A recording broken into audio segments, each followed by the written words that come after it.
Calaroga Shark Media.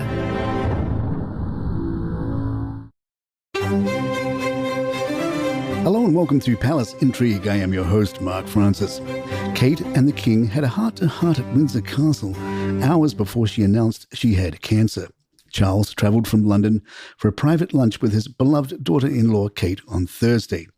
Kate wanted to speak to Charles about his struggle and find out how he was coping. It is believed the pair also talked about Kate's video announcement in which she said the discovery was a huge shock, but vowed she was going to be okay. A source said of the Windsor Castle get-together, "It is highly unusual for just the two of them to sit down together like this. The King had already been made aware that the woman he calls my beloved daughter-in-law had cancer. They would have had lots to discuss and share because just weeks earlier the King had begun his course of treatment and dealt with announcing his diagnosis. It was an emotional meeting for both of them, but also a chance to support each other and share their experiences.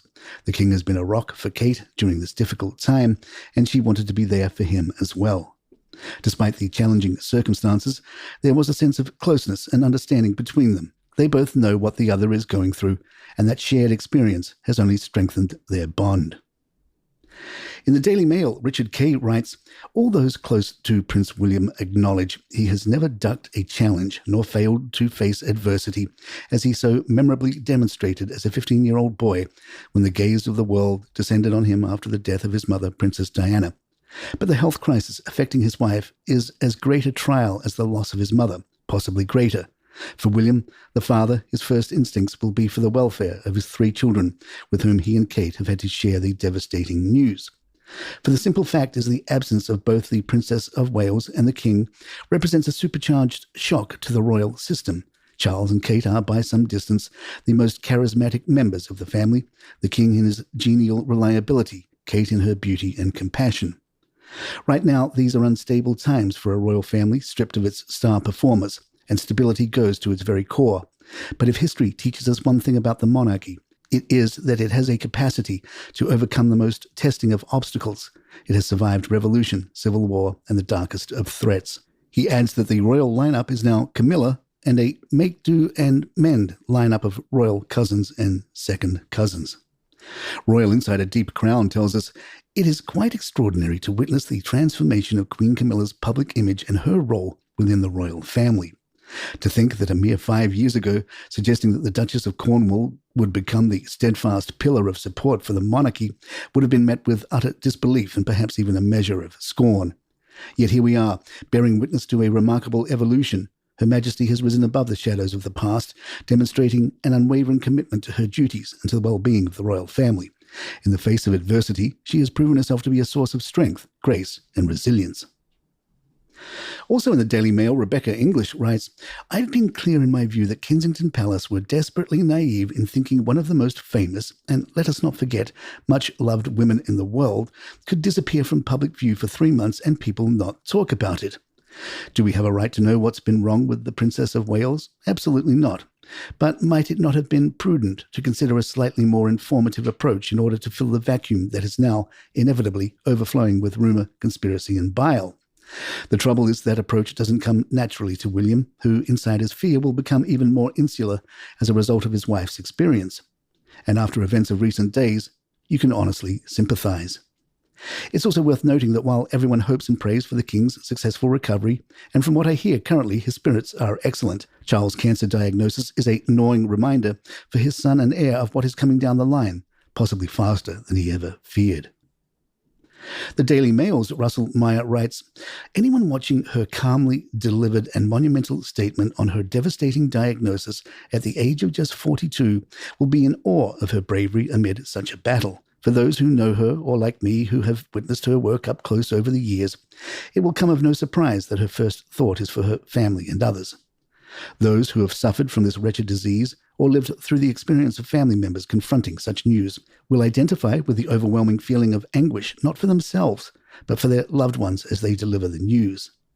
Kate's description of how she was forced to not only contemplate her own battle that lies ahead, but how she would summon the strength to tell her 3 young children is utterly heartbreaking. But once again, and true to form, her overwhelming sense of protection for their well-being led to her reassuring them, "I am going to be okay," With a sharp intake of breath, the princess began her delivery by thanking the public for their messages of support since she was first admitted to hospital in January for abdominal surgery. But with her admission that it had been an incredibly tough couple of months for our entire family, one's mind is directly brought to the cascade of outlandish and hurtful conspiracy theories that have been peddled by social media trolls around the world as she faced her battle in silence. In an attempt to quell the madness that has existed in a truly unprecedented time and situation for the royal family, with the king's own cancer diagnosis and Kate's absence from royal life, Kensington Palace appealed for calm while hitting out at the madness of social media.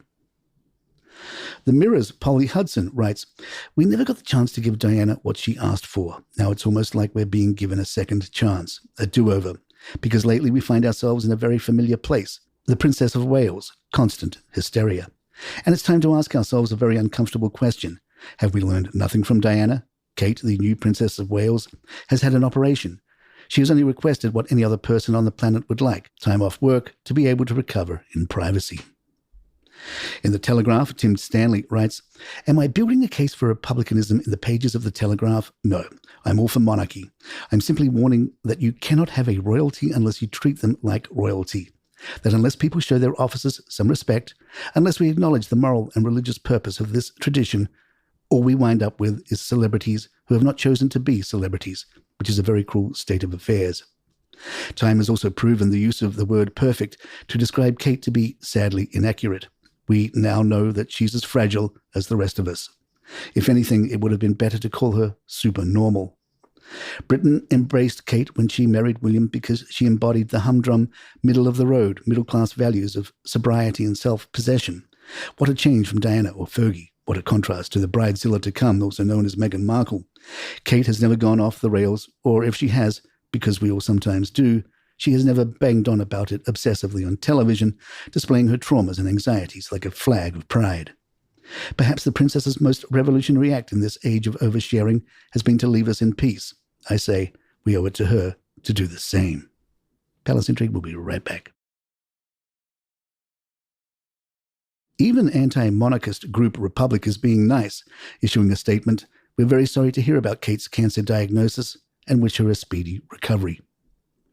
Royal commentator Richard Fitzwilliams told The Express, "The Sussexes issued a public statement wishing Catherine and her family well. That is fine as far as it goes.